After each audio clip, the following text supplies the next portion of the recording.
मेरे प्यारे बच्चों, आप सभी को नमस्कार। क्या हाल है आप सभी के? आप सभी को शुभ सवेरा। आप सभी को आपके भविष्य के लिए ढेरों शुभकामनाएं। आइए मेरे प्यारे बच्चों, पढ़ना स्टार्ट करते हैं। सहर्ष अभ्यर्थी की धरती से प्रणाम स्वीकार है भैया। आप सबके नाम मैं बीच में लेता हूँ, लेकिन उससे पहले हम आगे बढ़ते हैं। देखिए मेरे प्यारे बच्चों, जैसे मैंने कहा था कि कोऑर्डिनेट ज्योमेट्री का बहुत बड़ा हिस्सा इसमें नहीं बच रहा है, बहुत छोटा हिस्सा ही बच रहा है। हम किसी भी कॉम्पिटिशन को दो टुकड़ों में अगर बांट लें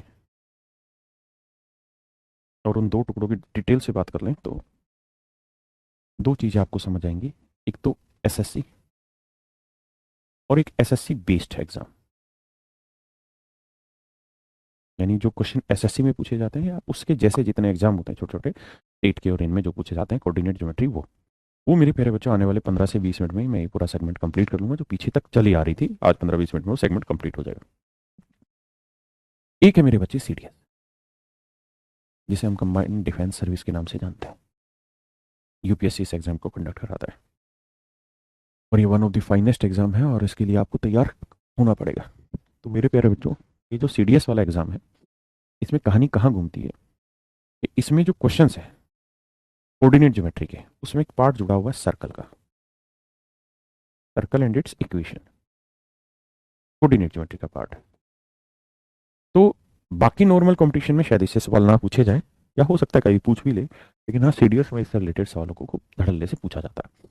अब बात यह आती है कि सर, हम इसकी तैयारी कैसे करें? आपने ये तो पढ़ा दिया, इसकी तैयारी कहाँ से करें? तो भाई इसकी तैयारी में मैं ही कराऊंगा। आपकी जो एक क्लास लगेगी सीडीएस की, वो नेक्स्ट क्लास में फिर सीडीएस की रख लेंगे। उसमें जो बच्चा सीडीएस का एग्जाम तैयार करना चाहता है, देना चाहता है, या फ्यूचर में भी अगर आप ये स्कोप ढूंढ रहे हैं कि एसएससी में अगर थोड़ा लेवल बढ़ जाए तो सर हम उसको कैसे टैकल करें, वो बात भी हमें पता होनी चाहिए। तो ये सारी कहानी उससे रिलेटेड है। तो मेरे बच्चे, मैं एक क्लास और लूंगा आज के बाद, और उसमें मैं ये सर्कल वाली कहानी आपको पूरी बताऊंगा कि कोऑर्डिनेट ज्योमेट्री में सर्कल से रिलेटेड क्वेश्चन कैसे पूछे जाते हैं, है ना। रेलवे हो या बाकी सब में यहीं तक पूछा जा रहा है अभी, लेकिन हम उसको भी सीख लेने में हमें बुराई नहीं है। तो अगली जो क्लास होगी वो पूरी क्लास में सर्कल वाले बेस पे समझाऊंगा। तो जो इंटरेस्टेड बच्चा हो वो समझ लेना, बाकी जो बच्चा उसको छोड़ भी देंगे तो बड़ी बात नहीं है। मेरे प्यारे बच्चों, जैसे आप इक्वेशन बनाते हैं तो एक इक्वेशन ही बनती है जिसे हम कहते हैं polar form form of a point.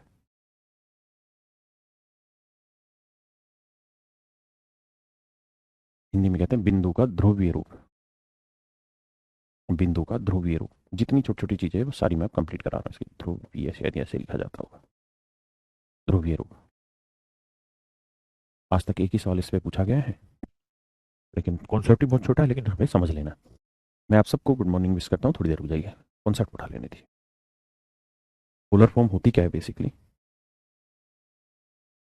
आप जानते हैं ये एक सर्कल ना, एक प्लेन है कार्टेशियन प्लेन, जिसमें एक्स एक्सिस और वाई एक्सिस दोनों है। ये एक दूसरा प्लेन है, ये मान जा।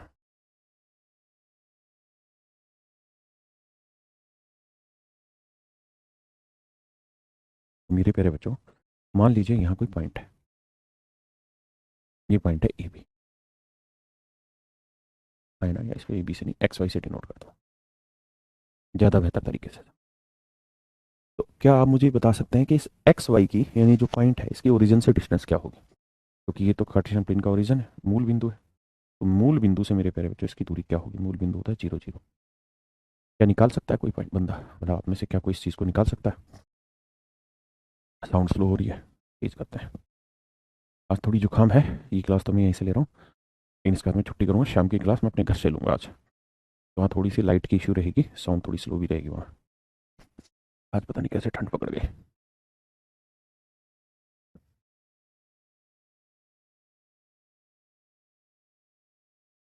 अरे सूरज कहाँ पे है?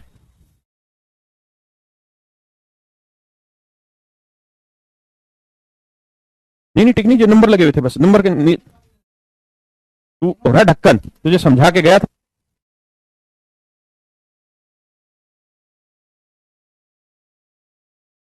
देखिए मेरे बच्चे, इस कहानी को समझ लेते हैं बिल्कुल। आप मुझे बस ये बताइए मेरे दोस्त, ये वाली लेंथ क्या होगी? तो आप कहेंगे सर ये वाली लेंथ हो जाएगी वाई, है ना। अगर ये बात है तो ये बताइए ये वाली लेंथ क्या हो जाएगी? तो आप कह देंगे सर ये लेंथ हो जाएगी एक्स। ये वाली लेंथ हो जाएगी x, ये वाली लेंथ क्या हो जाएगी x। और मेरे प्यारे बच्चों ये वाली लेंथ अगर आपसे पूछे तो ये वाली लेंथ क्या होगी, तो आप कहेंगे राइट एंगल ट्रायंगल बन गई सर। राइट एंगल ट्रायंगल का फंडा होता है X square plus Y square. तो ये वाली लेंथ होगी सर रूट में X square plus Y square. हाँ ना, ये वाली लेंथ हो जाएगी मेरे प्यारे बच्चों रूट के अंदर X square plus Y square. इस बात का मतलब क्या है, इस बात का मतलब ये है कि जब भी ऐसी चीजें होंगी तो बेसिकली राइट एंगल ट्रायंगल बनाएंगे और ओरिजिन से निकालते हैं। तो ये समझो बेस हो जाएगा, ये परपेंडिकुलर हो जाएगा, तो हाइपोटेनस होता है perpendicular square plus base square का स्क्वायर रूट। तो हम इस बात का ऐसे भी कह सकते हैं कि किसी भी पॉइंट एक्स वाई की ओरिजिन से जो डिस्टेंस होती है वो हमेशा ही root X square plus Y square होती है ना। अब सवाल ये कह रहा है कि मान लो यार अगर ये बिंदु की बात हम करें, अगर इस बिंदु की बात करें तो ये बिंदु इसी तरीके से अगर चलता रहे यहाँ, ऐसे इसके गोल घूमे, ध्रुव में घूमे, तो इसको क्या किसी इक्वेशन के थ्रू या किसी फॉर्म के थ्रू आप रिप्रेजेंट कर सकते हैं? अगर ये बिंदु यहाँ पे घूमता रहे, यहाँ घूमता रहे, तो क्या आप रिप्रेजेंट कर सकते हैं? घूमता रहे मतलब इतनी ही दूरी पे, जितनी दूरी पे ये है ना, ये येलो रंग का चल रहा है ना, यानी अगर ये डिस्टेंस आर है तो आर ही डिस्टेंस पे अगर वो यहाँ घूमता रहे, आर ही डिस्टेंस पे यहाँ घूमता रहे, तो क्या आप बता सकते हैं कि इस बिंदु की क्या कोई फॉर्म हो सकती है, क्या कोई रिलेशन दिखा सकते हैं? मतलब ऐसे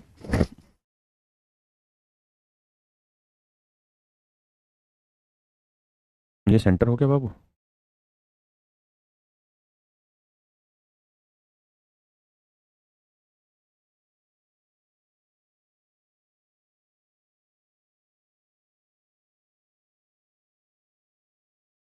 ऐसे समझो। मतलब अगर ये रेडियस है तो इसी रेडियस को अगर हम इस तरह से यूं घुमाते रहे हैं इस पॉइंट को, तो सेंटर से हर एक जगह इसकी डिस्टेंस बराबर होगी।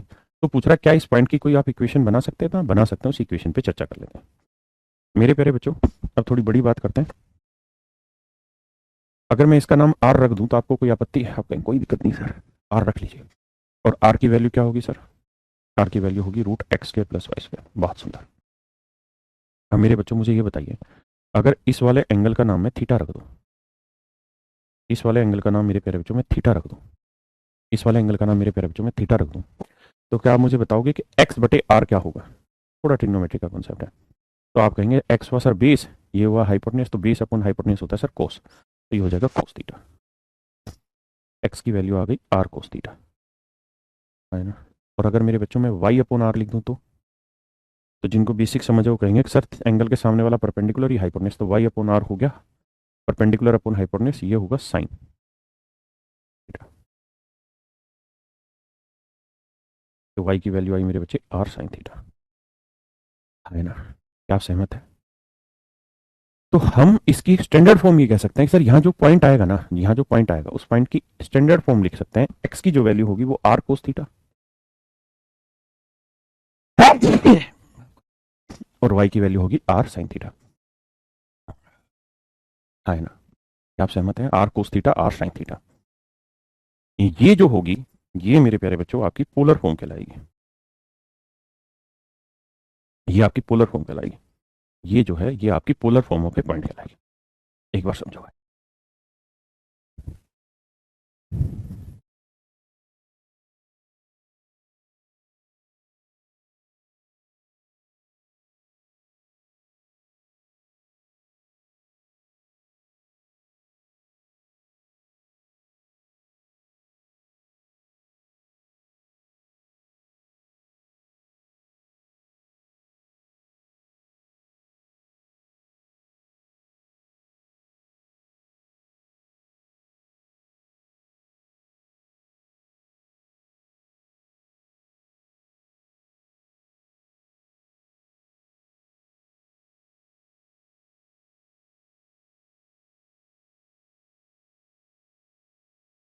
आइए मेरे बच्चे, अब इस पे बेस्ड मैं आपसे कुछ क्वेश्चन ले लेता हूँ,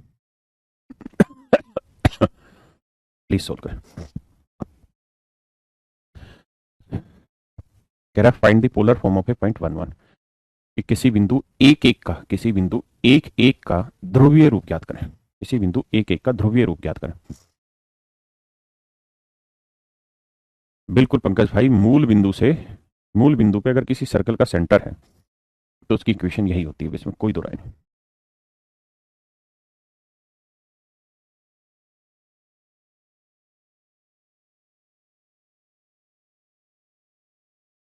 x square plus Y square equal to R square होती है उसकी।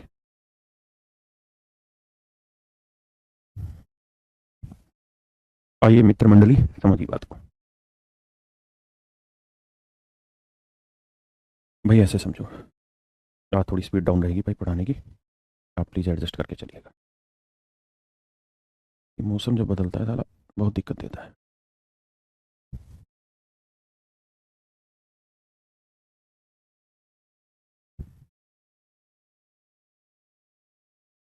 ये मान लीजिए, तो यहाँ कोई पॉइंट है 1 1। तो 1 1 अगर पॉइंट है तो आप ये बात जानते हैं 1 1 का मतलब कि ये वाली लेंथ कितनी होगी 1, ये वाली लेंथ कितनी होगी 1। अब मुझे माफ़ करना, थोड़ा ट्रिग्नोमेट्री का फिर इस्तेमाल होगा। अगर ये लेंथ 1 है, ये लेंथ 1 है, तो क्या आप ये लेंथ निकाल देंगे? आप कहीं निकल जाएगी, होगी √2।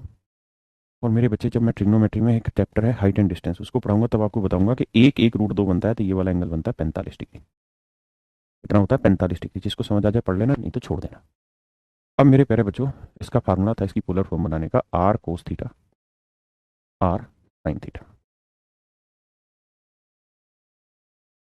Are cos theta R sine theta.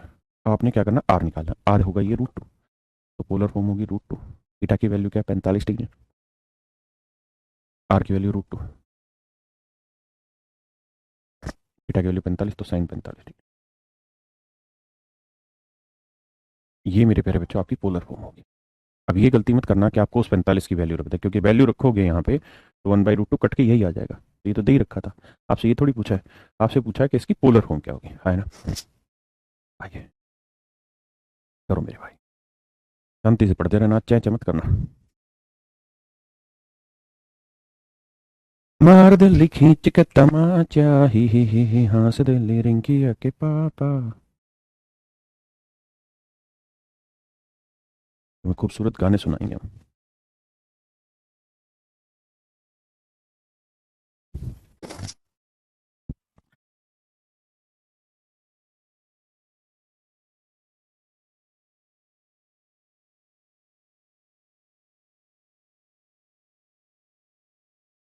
बड़े भैया जी, देखिए यार, ये कोई पॉइंट है 1√3।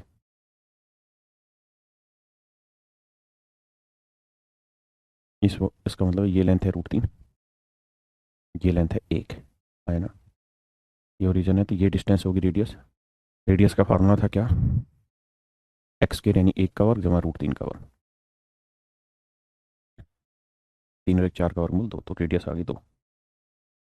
अब ये 2, ये √3, ये 1, तो ये ट्रिग्नोमेट्री में ही निकालने का एक सूत्र होता है कि 60 डिग्री बनाता है। जिनको नहीं आता वो छोड़ देना, परेशान नहीं होना। अब इसकी पोलर फॉर्म होती है मेरे बच्चे R cos theta R sine theta. तो आर की वैल्यू है 2, कोस थीटा की वैल्यू 60 डिग्री। आर की वैल्यू 2, थीटा की value 60 degree. This is your answer my dear student. ये मेरे प्यारे बच्चों मेरा सही उत्तर है।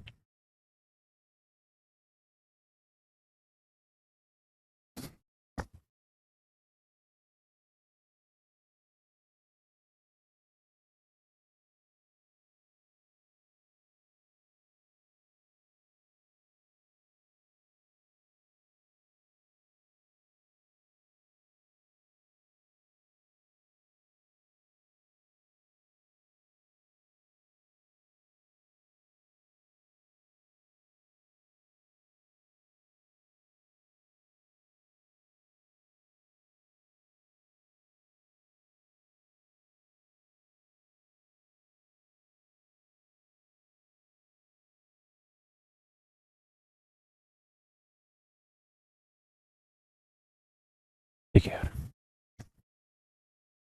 अगर मैं आपको किसी एक लाइन की इक्वेशन दे दूं, इस लाइन की इक्वेशन दे दी, ऐसे ही कोई ये लाइन है, इस लाइन की इक्वेशन दे, तो मेरे प्यारे बच्चों एक शब्द होता है जिसको हम बोलते हैं nature of line. Nature of line, रेखाओं की प्रकृति, रेखाओं की प्रकृति। अब मारो कैसे लिखते हैं यार, हद है। नेचर ऑफ लाइन, रेखाओं की प्रकृति। इससे का मतलब है कि भाई इन रेखाओं के बारे में आप क्या कह सकते हैं। तो आप जानते हैं कि दो लाइनें आपस में कितने पॉइंट पे मिल सकती हैं। अगर ये दो लाइनें हैं या तो किसी भी पॉइंट पे नहीं मिलेंगी। अगर किसी भी पॉइंट पे नहीं मिलेंगी तो हम कहेंगे कि ये फिर क्या हो गई, पैरेलल लाइनें होंगी। या ये हो गया कि दो लाइनें किसी एक पॉइंट पे मिल गई, कहेंगे हाँ सर किसी एक पॉइंट पे मिल गई। ऐसा तो नहीं हो सकता ना कि ये एक लाइन है, दूसरी लाइन यूं आए फिर यूं आए फिर यूं आए फिर यूं आए फिर यूं आए। ऐसे तो कई जगह तो नहीं काटेगी ना, नहीं काटेगी। पोलर फॉर्म को हिंदी में क्या कहते हैं, ढक्कन लिखवाया तो था, बिंदु का ध्रुवीय रूप।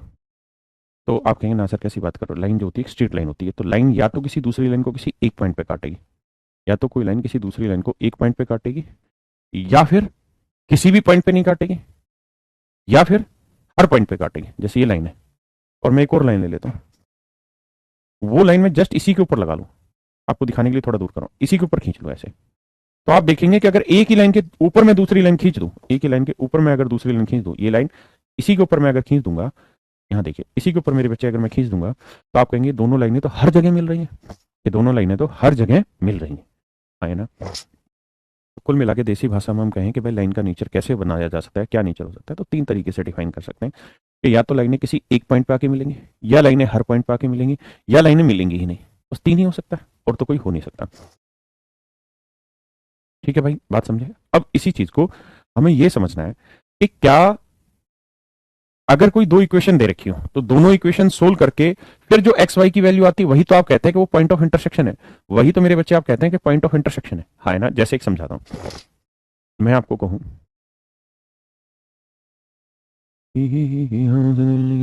पापा पापा पा,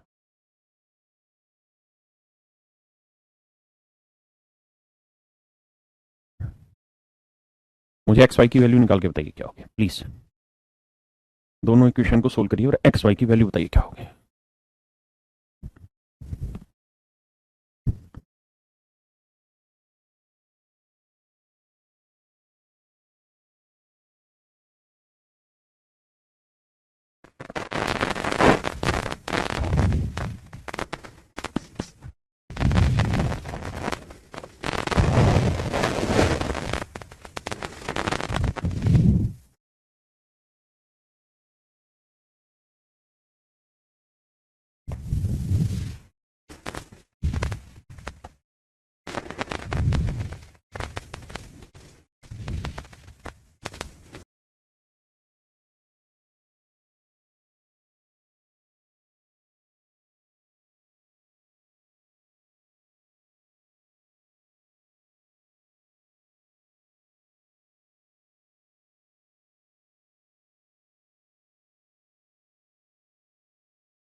आइए मेरे भाई, अब आप कहेंगे सर सोल्व करना है तो इसे तीन से गुना कर दो, तीन से गुना करेंगे तीन दूनी छः एक्स, तीन को तीन से करेंगे 9 वाई, और तीन छिंग 18। सर जब सोल्व करने जाएंगे तो काटेंगे माइनस माइनस, सर ये भी कट गया ये भी कट गया, वैल्यू नहीं निकल के आई, वैल्यू ही नहीं निकल के आई एक्स और वाई की। अगर एक्स और वाई की वैल्यू ही नहीं निकल के आ रही तो इस बात का मतलब क्या है, इस बात का यही मतलब है कि दोनों लाइनें आपस में कहीं टकरा ही नहीं रही, क्योंकि अगर कहीं टकराती तो ही तो वैल्यू बन के आती, है ना। एक भाई कह रहा है एक्स और वाई की वैल्यू जीरो, अरे ढक्कन जीरो कैसे आ गई यहाँ पे। अगर एक्स और वाई की वैल्यू जीरो कह रहा है तो देख एक्स और वाई की वैल्यू जीरो रखने पे क्या 6 आएगा, फिर कैसी बात कर रहे हैं। इसका मतलब ये हुआ कि ये दोनों लाइनें आपस में कहीं नहीं टकराएंगी, और कहीं नहीं टकराएंगी तो मतलब क्या होंगी, पैरेलल लाइनें। लेकिन बात ये आती है कि क्या पेपर में हमें इन्हें सोल्व करना पड़ेगा और फिर देखना पड़ेगा कि पैरेलल लाइनें हैं या नहीं, नहीं, इसके बहुत सारे तरीके हैं ढूंढने के। तो उसी तरीके को हम नेचर कहते हैं और उसी नेचर को पहचानने की अब हम बात कर रहे हैं। देखिए मेरे प्यारे बच्चों, अगर दो लाइनें पैरेलल होंगी, if two lines are parallel, अगर दो लाइनें आपस में पैरेलल होंगी तो ये कहीं पे भी नहीं मिलेंगे, कहीं नहीं टकराएंगे। और जरूरी है कि दो पैरेलल लाइनों का स्लोप क्या होगा, बराबर होगा। तो इसका मतलब ये इक्वेशन अगर A X plus B Y है इक्वल टू सी है, तो दूसरी इक्वेशन भी A X plus B Y ही होगी। यहां कुछ डिफरेंट होगा, आप कहें सर ये सेम होगा, नहीं, सेम होना जरूरी नहीं है। दो और तीन, रेशियो क्या है इसका, दो तीन, यहां देखोगे तो यहां पे भी इनका रेशियो दो तीन आया, तो रेशियो सेम आना चाहिए। तो इसलिए इसको डिफरेंट लिख लेते हैं, इसे ए1, इसे बी1, इसे सी1 लिख लेते हैं, इसे ए2 से, इसे बी2 से, इसे सी2 से। तो मेरे प्यारे बच्चों, जब भी कोई दो लाइनें आपस में पैरेलल होंगी तो हम कहेंगे कि ये लाइनें कहीं नहीं मिलेंगी, और कहीं नहीं मिलेंगी तो सिचुएशन को हम कहते हैं no solution. No solution Hindi में कहते हैं कोनो हल ना बे, कोई हल नहीं, कोई हल नहीं। नो सॉल्यूशन को मेरे प्यारे बच्चों क्या कहते हैं, कोई हल नहीं, है ना, नो सॉल्यूशन।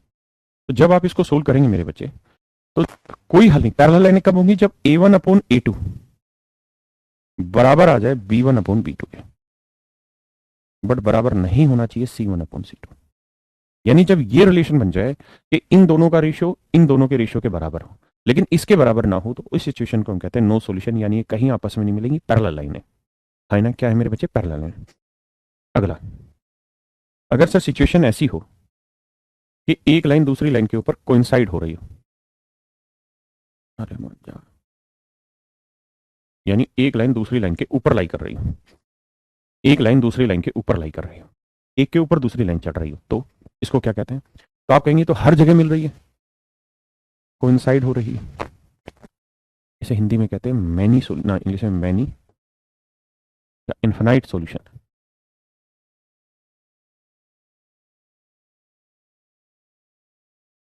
अनेक या अनंत हल, अनंत हल, अनंत हल, अनेक या अनंत हल, यानी जब दो लाइनें हर पॉइंट पे आपस में मिले उसको कहते हैं नो मतलब मैनी सॉल्यूशन या इनफाइनाइट सॉल्यूशन, क्योंकि हर पॉइंट पे मिल रही है तो बहुत सारे सॉल्यूशन हो गए।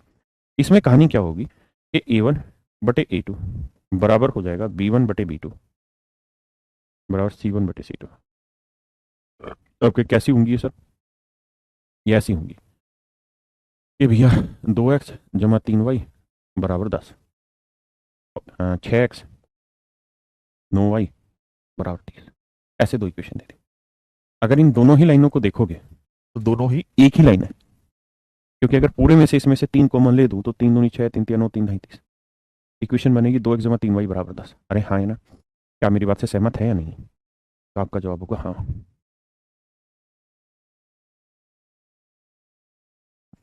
हाँ है ना। अब अगले पॉइंट पर, कि अगर दो लाइनें किसी एक पॉइंट पर ही आके टकराएं,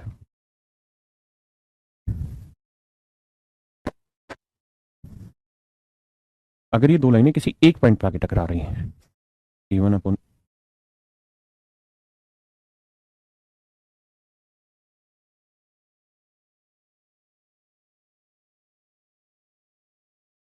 तो मेरे प्यारे बच्चों ऐसे सिचुएशन को हम कहते हैं यूनिक सॉल्यूशन, यूनिक सॉल्यूशन। बहुत सारे लोग इसको वन सॉल्यूशन भी कहते हैं, हिंदी में बोलते हैं अद्वितीय हल, अद्वितीय हल मतलब बड़ा ही यूनिक सॉल्यूशन है, बड़ा ही यूनिक सॉल्यूशन, अद्वितीय हल यानी विशेष सॉल्यूशन है। इसमें क्या होता है, A1 बटे A2 जो होता है वो कभी भी बराबर नहीं आता B1 बटे B2 के। अगर ये रेशियो बराबर नहीं आता तो इसका मतलब समझिए दोनों लाइनें किसी एक पॉइंट पे टकराएंगी, और दो लाइनें एक पॉइंट पे टकराती हैं तो उसको हम कहते हैं अद्वितीय हल, यूनिक सॉल्यूशन। आए ना मेरे बच्चे, डेफिनेट सॉल्यूशन तो हो ही जाएगा, उसमें दिक्कत नहीं, लेकिन यही इसकी शब्दावली ठीक है जो मैंने लिखी।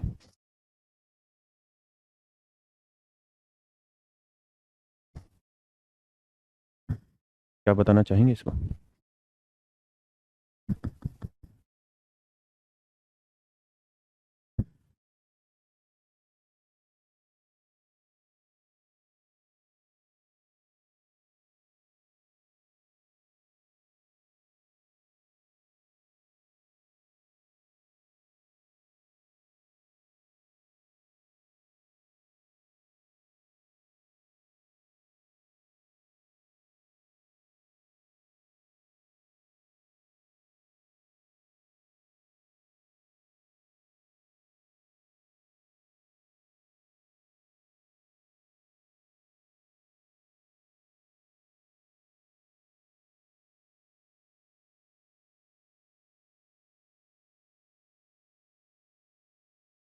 देखिए नो सॉल्यूशन है, अगर नो सॉल्यूशन है तो A1 बटे A2 must be equal to B1 upon B2 and not equal to C1 upon C2। This is the, this is what, this is no solution, क्योंकि पैरेलल लाइन बनाएगा।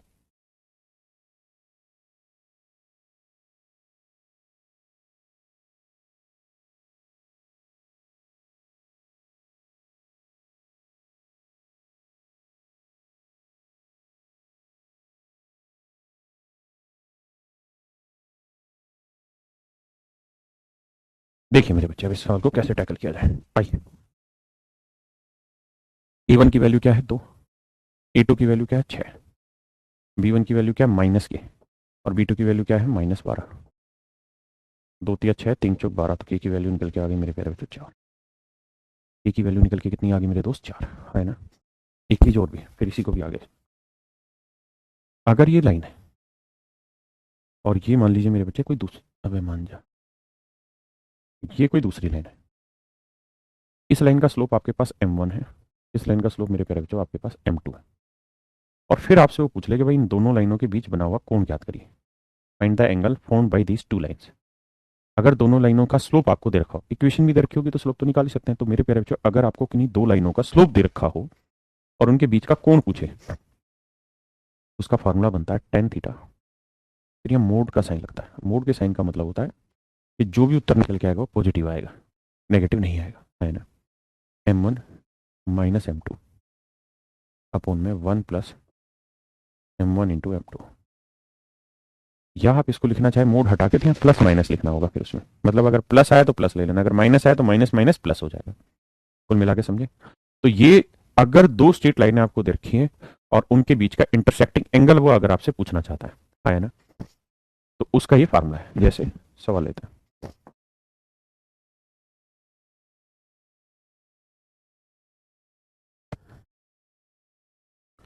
Hello hello hello,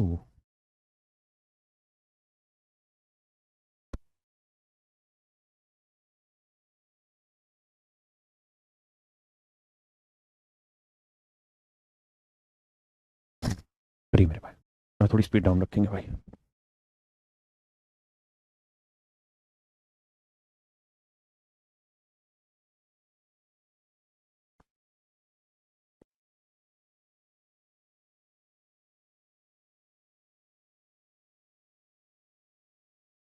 the slope of two lines are 1 and √3।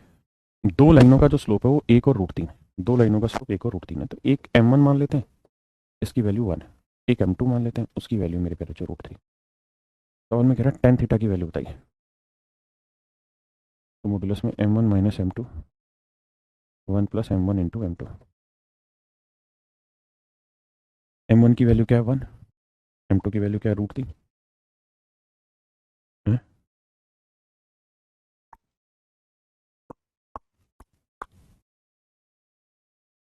ठीक है भाई। अब 1 plus m1 into m2, तो m1 की value है 1 और m2 की वैल्यू है √3, है ना। टेन थीटा आएगा 1 माइनस √3 अपॉन 1 प्लस √3। देखना, अब आपको ट्रिग्नोमेट्री एंगल की वैल्यू याद होनी चाहिए, तभी इसको कर पाएंगे।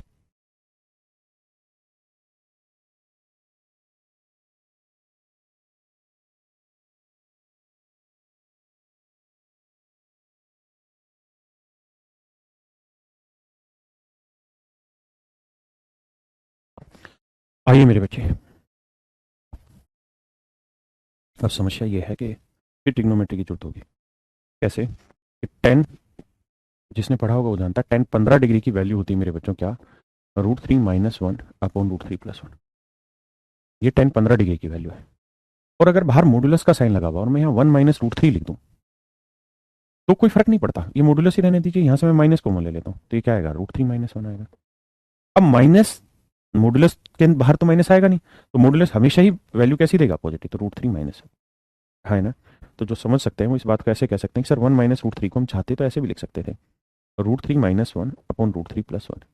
और ये जो वैल्यू है ये 10 में 15 डिग्री की आती है।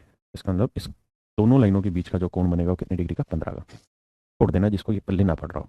लगा दीपक और क्वेश्चन, लगा दी भाई।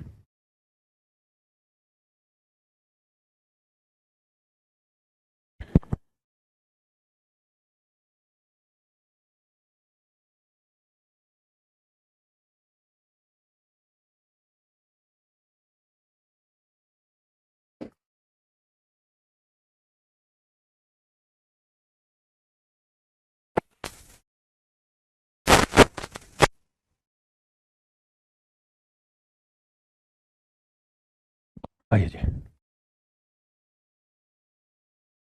और ये तो सर्कल के क्वेश्चन है, ये तो भी कराने ही नहीं है, क्यों घबरा रहे हो? तो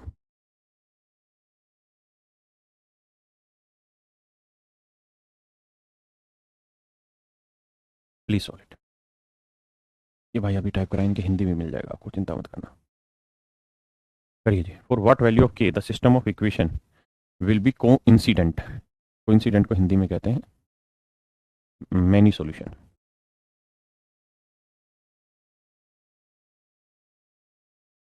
या इन्फिनाइट सॉल्यूशन, अनेक हल या अनंत हल। कहता है समीकरण अगर ये दोनों ही समीकरण जो दिखाई दे रही है, दोनों जो लाइनें हैं, ये किसी मतलब को इंसिडेंट है, मतलब हर एक पॉइंट पर टकरा रही हैं, तो फिर के की वैल्यू क्या होगी।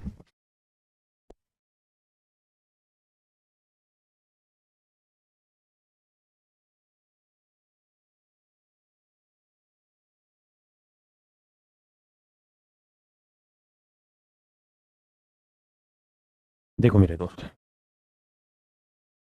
कोइंसाइड का मतलब कि ए बी भी यही है और सी डी भी यही है, यानी दोनों लाइनें सेम उस पर टकरा रही है। तो इसका फंडा होता है मेरे बच्चे क्या, A1/A2 इक्वल होगा मेरे प्यारे बच्चों B1/B2 इक्वल होगा C1/C2। तो A1 की वैल्यू है कि A2 की वैल्यू है 3, B1 की वैल्यू है 2 और B2 की वैल्यू है 1। C1 को मारो गोली, हमें उसकी जरूरत नहीं है, हमें के चाहिए था, 3 नीचे आ गया। ये नहीं ऑप्शन में, मार दो गोली, आया ना। तो आंसर आएगा मेरे बच्चे 6। क्या आएगा जी, 6।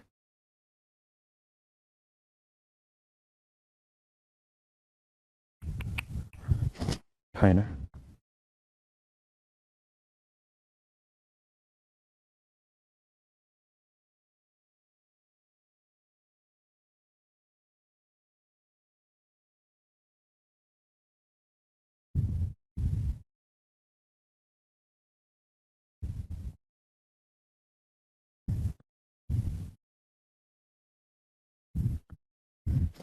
बताइए जी, ये पेपर क्या है, क्वेश्चन बेसिक।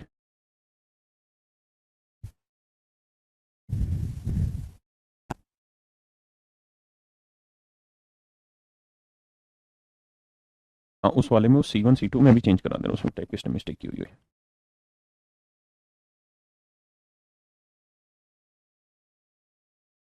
यहाँ 2 लिखना होगा, यहाँ 2 आएगा, टाइपिंग एरर है। बताइए जल्दी से।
आइए मेरे बच्चे,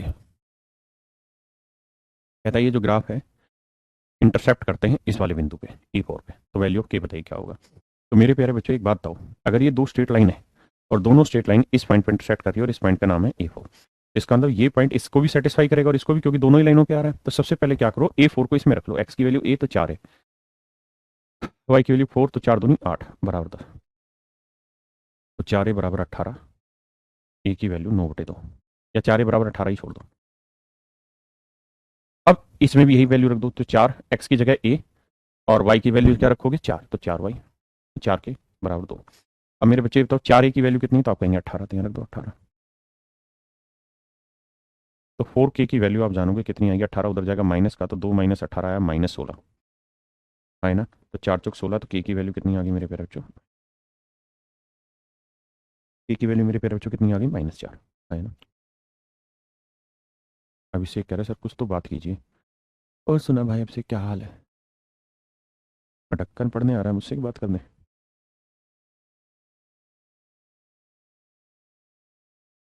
बताइए।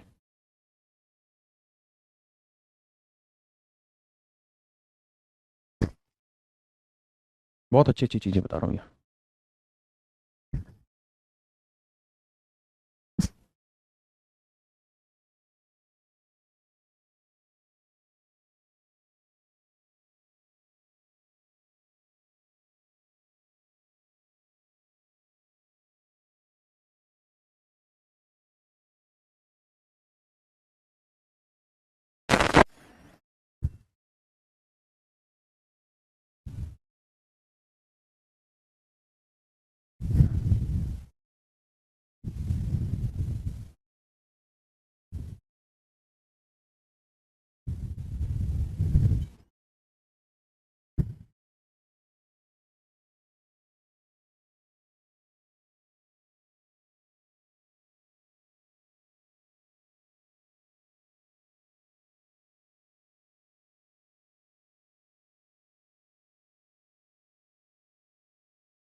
देखिए मेरे बच्चे, कहता है equation of the form this where A and B is not equal to zero, C is equal to zero represent straight line which passes through.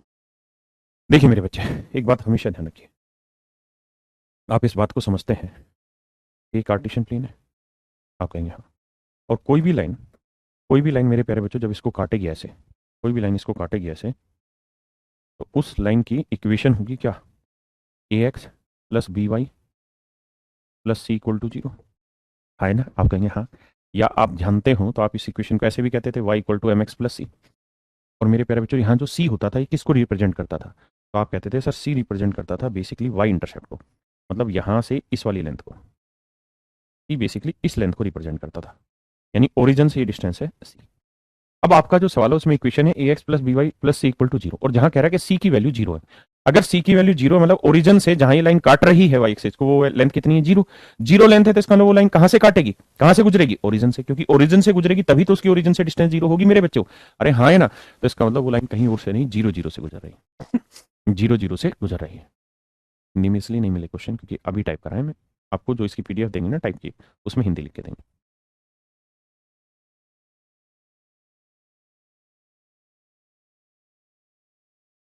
ठीक है भाई, समझ में आई बात।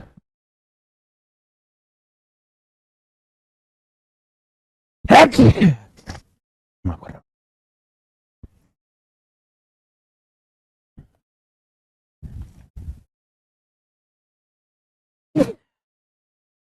ऑर्डिनेट को कहते हैं मेरे बच्चे कोटि,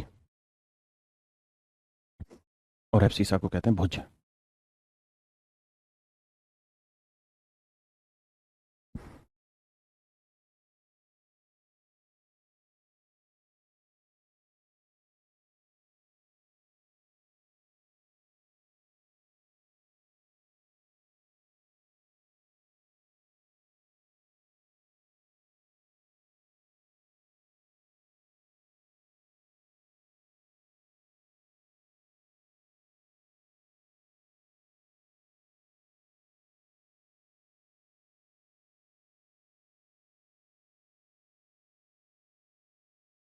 आइए जी दोस्त,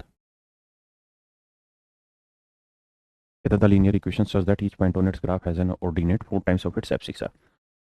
आपको याद होगा मैंने आपको बताया था, इसको हम कहते हैं ऑर्डिनेट, यानी कोटि, और इसको कहते हैं मेरे बच्चे हम एब्सिसा,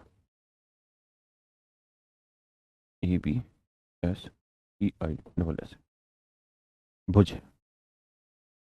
सवाल में कह रहा है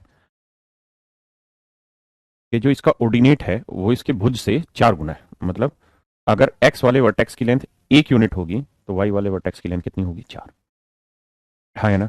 तो एक्स और वाई का जो रेशियो होगा वो एक अनुपात चार होगा, यानी एक्स की लेंथ एक यूनिट होगी तो वाई की लेंथ मेरे बच्चों चार होगी। ये रेशियो देखना कहाँ आ रहा है, इस इक्वेशन को उठा के देख लो, गलत आएगा, क्योंकि एक्स और वाई का रेशियो माइनस में आ जाएगा। यहाँ देखो तो वाई बटे एक्स बटे लियो तो कितना है, चार बटे एक। Option B is your right answer, option B is your right answer, है ना। ये इसलिए गलत है क्योंकि उधर गया तो माइनस का होगा, तो रेशियो ही माइनस में आ जाएगा। अरे यहाँ X equal to four Y, ठीक है, भुज नहीं भुज, ठीक है भाई।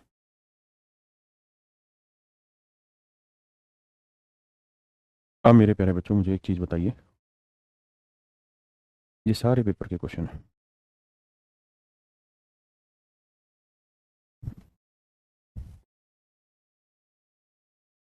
बताइए। कह रहा है ये लाइन किस किस क्वाड्रेंट से होके गुजरेगी,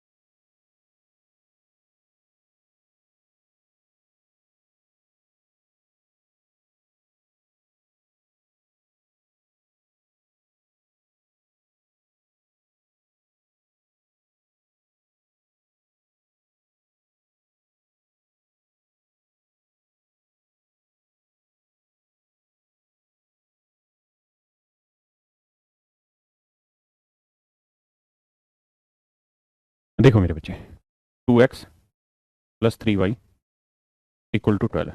अगर मैं सबको 12 से भाग दे दूं, या x बटे 6, y बटे 4, 1।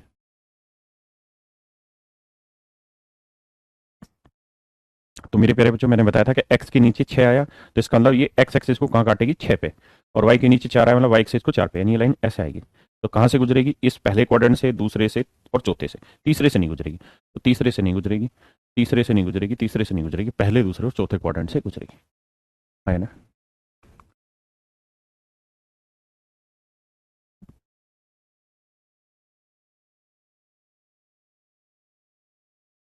बताइए जी।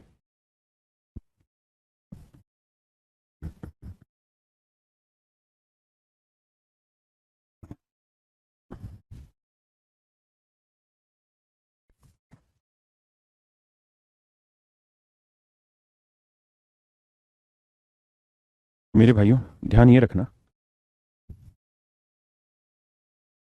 कि अगर ये लाइन है और x इक्वल टू ए की बात कर रहे हैं तो x इक्वल टू ए ये वाली लाइन होगी। अगर y इक्वल टू बी की बात कर रहे हैं तो y इक्वल टू बी ये वाली लाइन होगी। ये होगी y इक्वल टू बी और ये होगी x इक्वल टू ए। तो दोनों लाइनें जिस पॉइंट पे टकराएंगी वो पॉइंट का नाम होगा ए बी। क्या नाम होगा मेरे बच्चे, ए बी, है ना। ये पेपर के क्वेश्चन है, देखो आपके कितने फुद्दू टाइप के क्वेश्चन पूछे जा रहे हैं।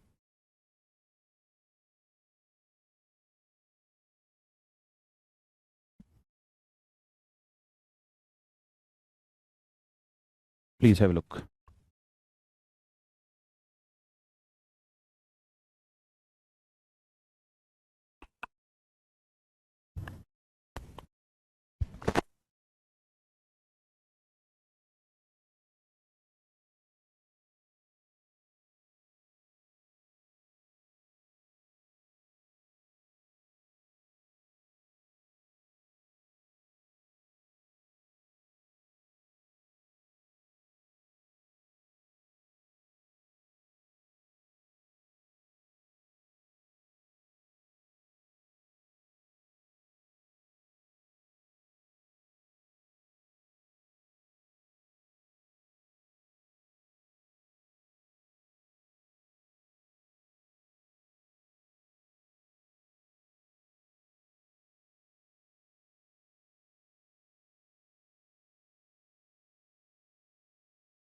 देखिए मेरे बच्चे, बड़ा सीधा है। कहता है ऑर्डिनेट और एब्सिसा दोनों आपस में बराबर है। ऑर्डिनेट का मतलब एक्स वाले वर्टेक्स, और एब्सिसा ना, एब्सिसा माने भुज एक्स वाली वैल्यू और ऑर्डिनेट माने वाई वाली वैल्यू। कह रहा है दोनों बराबर है, तो ये एक्स की वैल्यू वाई दोनों बराबर कर दो, के इक्वल टू 2k-1। ये मेरे सवाल नहीं है, पेपर के क्वेश्चन है। तो के उधर जाएगा, ए की जगह और 1 इधर है, तो the value of K is 1 my dear, है ना।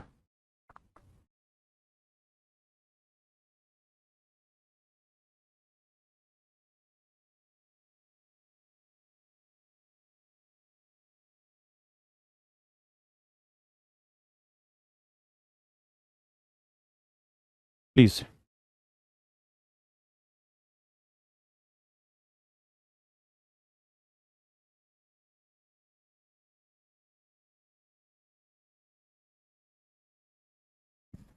कह रहा था graph of this form A triangle O A B with the coordinate axis where O is the origin.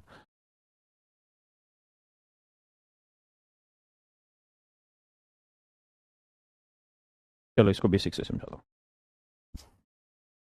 मेरे प्यारे बच्चों। अगर मैं आपसे ये पूछूं कि यार यहाँ मैंने कोई लाइन लिखी 2x plus 3y equal to 12, एक लाइन मैंने लिखी x एक्सेस और एक लाइन मैंने मेरे प्यारे बच्चों लिखी y एक्सेस, और मैं अब आपसे ये जानना चाहूँ कि मेरे प्यारे बच्चों मुझे इन तीनों लाइनों से बने ट्रायंगल का एरिया बताइए, इन तीनों रेखाओं से बने त्रिभुज का क्षेत्रफल ज्ञात करिए। तो आप कहेंगे सर ये भी एक मतलब एक लाइन है, ये भी एक लाइन है और ये भी एक लाइन है, तो तीनों लाइनों से मिलकर एक ट्रायंगल तो बन ही जाएगा। तीन लाइनों से मिलकर एक ट्रायंगल बनता है, तो उस ट्रायंगल का एरिया मैं आपसे जानना चाह रहा हूँ, तो कैसे किया जाए।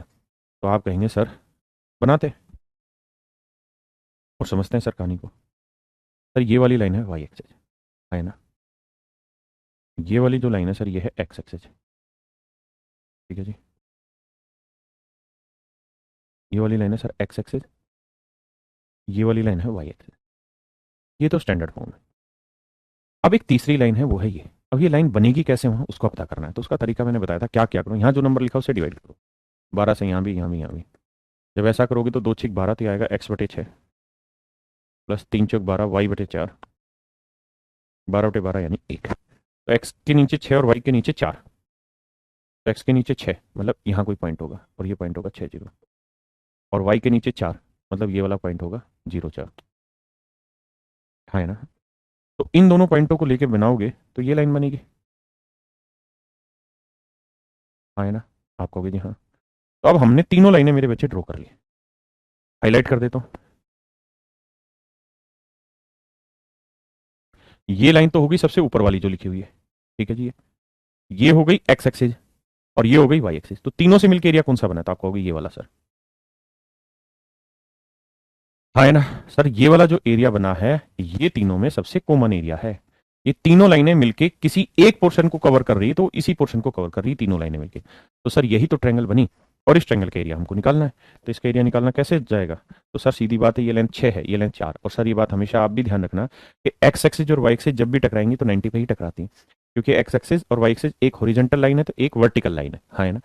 तो सर इसका एरिया सिंपल निकल गया, half into base into height, 6 × 4। तो 6 × 24 का आधा 12 आंसर। हाँ है ना। अब आप कहोगे सर एक बात और भी सुन लो आप ध्यान से। जब भी किसी सवाल में ट्रायंगल की दो साइडें एक्स एक्सिस और वाई एक्सिस हैं तो आप सीधा समझ जाइए कि राइट एंगल ट्रायंगल बनेगी। हाँ है ना। तो एक्स के नीचे जो लिखा होगा वो बेस आएगा और वाई के नीचे जो लिखा होगा वो परपेंडिकुलर आएगा, अगर यहाँ 1 आया तो, क्योंकि इक्वेशन थी ही यही, X upon base plus Y upon perpendicular equal to 1। और ये सर आपने पढ़ाई थी। तो इसका मतलब डायरेक्ट एरिया यहाँ से भी निकाल सकते हैं, half into base into perpendicular. हाँ है ना। बहुत सुंदर। आप समझना चाहे तो 10 सेकंड समझ लीजिए, फिर आगे बढ़ लेते हैं। आइए जी।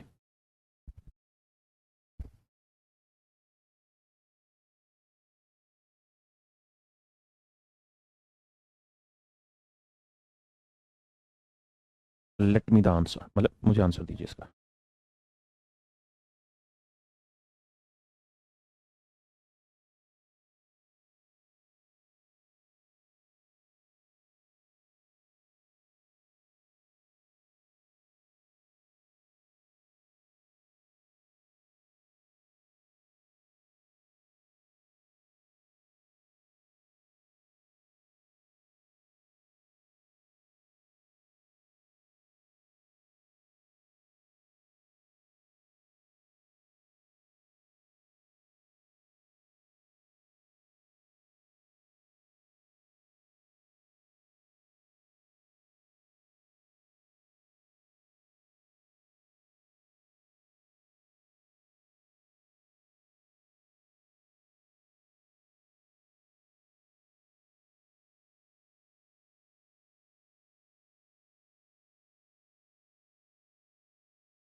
देखिए यार, तरीका क्या है,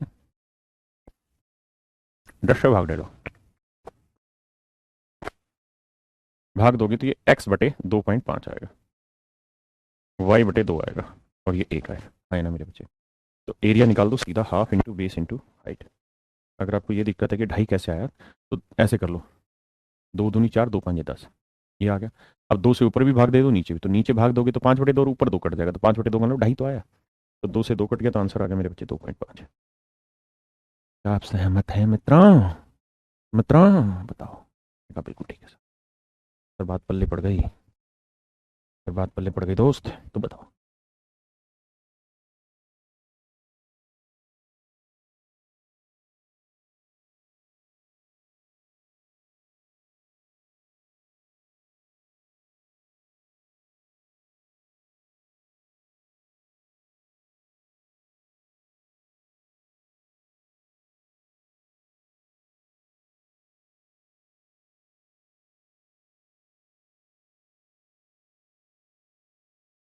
प्लीज, मैं अब आपसे जानना चाह रहा हूँ कि यहाँ पे इन चारों लाइनों से मिलकर बनी फिगर का एरिया बताइए। तो आप कहेंगे सर पहले वाले सवाल में तो ये कहानी थी कि 3 लाइनें थी तो ट्रायंगल बन रही थी, यहाँ 4 लाइनें हैं। आपसे सहमत नहीं है? सहमत नहीं है यश भाई? अश्विनी तो दोबारा बताता हूँ। देखो, थोड़ी देर के लिए छोड़ दो, फिर से समझाता हूँ जिन बच्चों को नहीं आ रहा। मान लीजिए मैंने यहाँ कोई भी क्वेश्चन रखी, 5x जमा 3y बराबर 30, एक्स एक्सिस और वाई। कोई दिक्कत नहीं है, आपको समझ नहीं आया तो मुझे ही तो बताएंगे आप, और मैं ही तो समझाऊंगा। तो इन तीनों लाइनों से मिलके कोई ट्रायंगल बनी और उस ट्रायंगल का एरिया हमको बाबू पूछा है, तो उसका तरीका क्या होगा?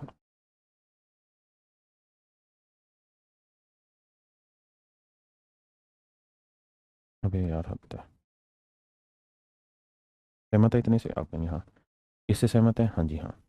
तो मेरे बच्चे, हम इस बात से वाकिफ हैं कि भाई ये लाइन कहाँ से गुजरेगी, तो इसका तरीका बताया था बेटे, इससे भाग दे दो। तो 5×3 तो x/6, 3×30 y/10, 30×1 1। ये लाइन बनी x/6 y/10 बराबर 1। हाँ है ना? बराबर मेरे प्यारे बच्चों 1। अरे हाँ है ना? अब मेरे दोस्तों सवाल कहाँ है? सवाल ये है कि अब इसको टैकल कैसे करें। तो लाइन अगर आप कोई बनाओगे यहाँ,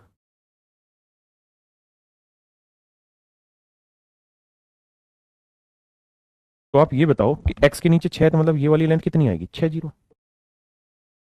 y के नीचे 10 है तो ये वाला पॉइंट क्या होगा? 0 10। ये तो समझाया था लास्ट क्लास में। अब ये है मेरे बच्चे x एक्सेस, ये वाली लाइन मानते हो? ये वाली लाइन है y एक्सेस, ये वाली लाइन डॉटेड हमने खींची। तो तीनों लाइनों से मिलके कौन सा साइडेड आपको दिख रहा है? यही तो दिख रहा है। जो आप कह रहे हैं कि मैं सहमत नहीं हूं आपकी बातों से, तो मेरे भाई यही तो साइडेड पोर्शन दिख रहा है। तीनों लाइनों से घिरा यही तो क्षेत्रफल दिख रहा है। और बता कुछ दिख रहा हो तो तुझे, तब तो मैं समझाऊं कि चल भाई इसको ये दिख रहा है। देखिए तुझे ये रहा है। और अगर यही दिख रहा है तो सीधा ये बताइए ये लेंथ कितनी है? 6। ये लेंथ कितनी है? 10। और ये क्या है? राइट एंगल, तो एरिया होगा 1/2 × 6 × 10।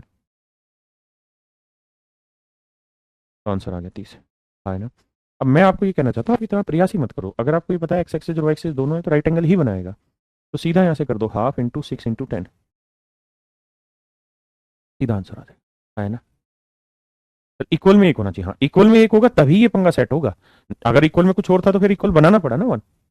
हाँ है ना? बताओ भाई। यस, और दूसरा एक प्राणी और था, आनंद, क्या नाम था?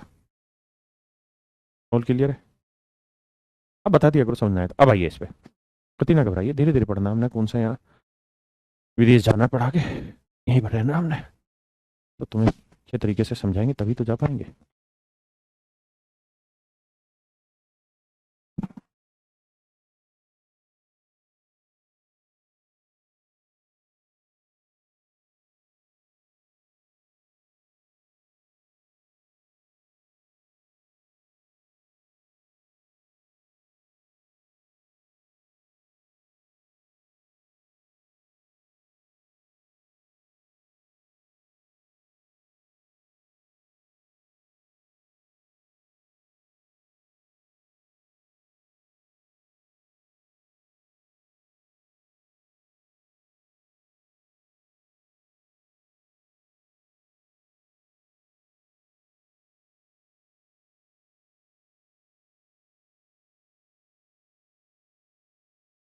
थैंक यू भाई। एक भाई कह रहा है आपके अपने 4 दोस्तों को आपका बैच दिलाया, मजा नहीं आया। साले मजा और कैसे दिलाऊं इन सवालों में? इतना आसान से तो बताया मैंने उसे। हद है। प्रॉब्लम तो बता, प्रॉब्लम क्या ही समझाने में, तभी तो मैं समझा पाऊंगा ना। मुझे कमी पता चले तो मैं सुधार भी करूं। अब कमी तुम बता नहीं रहे, तुम कह रहे हो मजा नहीं आ रहा। इतनी बात से मैं कैसे सेंस निकालूं? चलो इस सवाल को हवा में नहीं उड़ाएंगे, प्यार से करेंगे पहले। प्यार से करेंगे तो आप प्यार से देखना सवाल को। ही हंस दे ली रिंकिया के पापा, ही हंस दे ली। अब ले मजे। देखिए यार, मैं एक्स एक्सिस वाई एक्सिस की गोली मारना चाह रहा हूँ। मैं आपसे सिर्फ ये बात करना चाह रहा हूँ कि क्या इन दोनों को देख के आपके मन में कुछ आया नहीं? आप कहेंगे हाँ सर आया तो है मन में। क्या? ये 4 और 2 का रेशियो 2:1, 6 3 का रेशियो 2:1, 24 18 का रेशियो 2:1 नहीं है। तो A1/A2 इक्वल है B1/B2 के, but not equal to C1/C2। Then what do you think about it मेरे प्यारे बच्चों? अगर A1/A2 बराबर है B1/B2 के और नॉट इक्वल बराबर नहीं है C1/C2 के, इसका मतलब क्या हुआ? इसका मतलब यही तो हुआ कि दोनों लाइनें पैरेलल हैं। दोनों लाइनें पैरेलल हैं। आज बता के तो आया था इस बात को। पैरेलल है, दोनों लाइनें पैरेलल हैं। आज बता के तो आया था इस बात को। मान लेते हैं आपको नहीं पता कि पैरेलल है कि नहीं है, तो भी कैसे करें? तो देखिए दोस्त, यहाँ 24 से भाग देंगे, मन ही मन कर दें। 24 से इधर भी इधर भी इधर भी, तो 24 से भाग देंगे तो 4×6 = 24, x/6, और 6×4 = 24, y/4 बराबर 1। है ना? अब देखो x की वैल्यू 6 यहाँ कहीं होगी। बांट लेते हैं 1 2 3 4 5 6 ऐसे 1 2 3 4 5 6 7 8 9 10 ऐसे करके। तो 6 1 2 3 4 5 6। तो ये वाला पॉइंट होगा बाबू 6 शून्य, और ये वाला पॉइंट 4 जीरो। तो 1 2 3 4 मतलब 0 4 माफ करना, ये पॉइंट होगा 0 4। इसका मतलब ये लाइन ऐसे बनेगी, समझे? ऐसे आएगी। तो ये इक्वेशन इस वाले की लाइन है ना। अब मेरे भाई इसके साथ खेलते हैं। तो बताओ 18 से भाग दोगे, 2 नीम 18, तो ये लाइन बनेगी x बटे 9 बटे 18 3 छिंग 18 y बटे 6 बराबर 1। हाँ है ना, सही है गलत? आप हैं सही तो बता रहे हो सर। इसकी लाइन बनाएंगे तो x के बटे 9 है, तो यानी यहाँ पॉइंट होगा 6 था, 7 8 9 यहाँ कहीं होगा, 9 शून्य। यहाँ पॉइंट था 6, तो 4 था 5 6 यहाँ कहीं होगा, 0 6। हाँ है ना, देखने में हो सकता है चीज़ें ना लग रही हो, लेकिन होगी वैसे ही। ये लाइन होगी, हाँ है ना। अब ये दो लाइनें आपने बना दी, लेकिन इन दो लाइनों से तो घिर के कोई एरिया बना ही नहीं, क्योंकि दोनों लाइनें तो पैरेलल हो गई। एक लाइन है एक्स एक्सेस है, अब ध्यान से देखना भाई। एक लाइन है एक्स एक्सेस, एक्स एक्सेस कौन सी लाइन है? ये वाली, सब दो पे आना। एक्स एक्सेस, ये लाइन है बाबू वाई एक्सेस। ये एक लाइन थी, ये दूसरी लाइन थी। अब देखो चारों लाइनें घेर के किस एरिया पे चली जा रही हैं, तो आप कहेंगे सर इस वाले एरिया पे, जहां ये नागिन दौड़ा रहे हो आप। नागिन चल चलेता चल, नागिन चल चलेता चल, इस एरिया में। सर जो ये बार बार फ्लैश हो रहा है, ये जो एरिया आपको दिखाई दे रहा है, यही तो चारों लाइनों से घिर के बना है। आपके कैसे देखो, ये वाला एरिया, ये वाला जो एरिया है, ये एक्स एक्सिस से भी कवर हुआ, वाई एक्सिस से भी कवर हुआ, इस वाली लाइन से भी कवर हुआ, और इस वाली लाइन से भी कवर हुआ। तो यही तो एरिया जो चारों से कवर हुआ। अब बात आती है इसका एरिया निकाला कैसे जाए। जो भाई ब्रिलियंट है वो तो समझ गए होंगे कैसे कि सर सबसे पहले क्या करो, इस वाली ट्रायंगल का एरिया ले लो।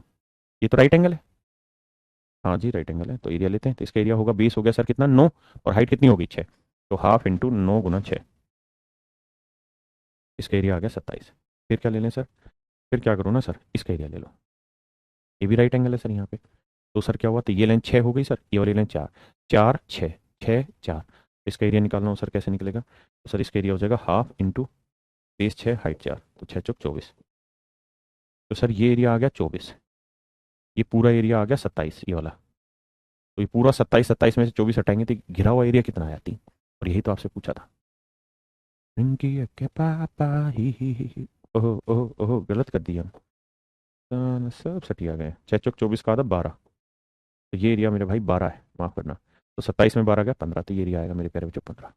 तो this would be my dear student is your right answer, and I hope so you understand it. तो मेरे प्यारे बच्चों मंडे को भी इसी की क्लास रखेंगे और इसको कंप्लीट करेंगे। ट्यूसडे से फिर आपकी ज्योमेट्री स्टार्ट करेंगे। कारण क्या है कि अभी इसमें वो सीडीएस वाला पोर्शन मैं करा ही देता हूँ, क्योंकि कल को एसएससी अगर उस लेवल को इंक्रीज करे तो आपकी पकड़ में होगा। उम्मीद है आपको ये चीज़ें समझ में आई होंगी, और तहे दिल से आपका धन्यवाद। Thank you.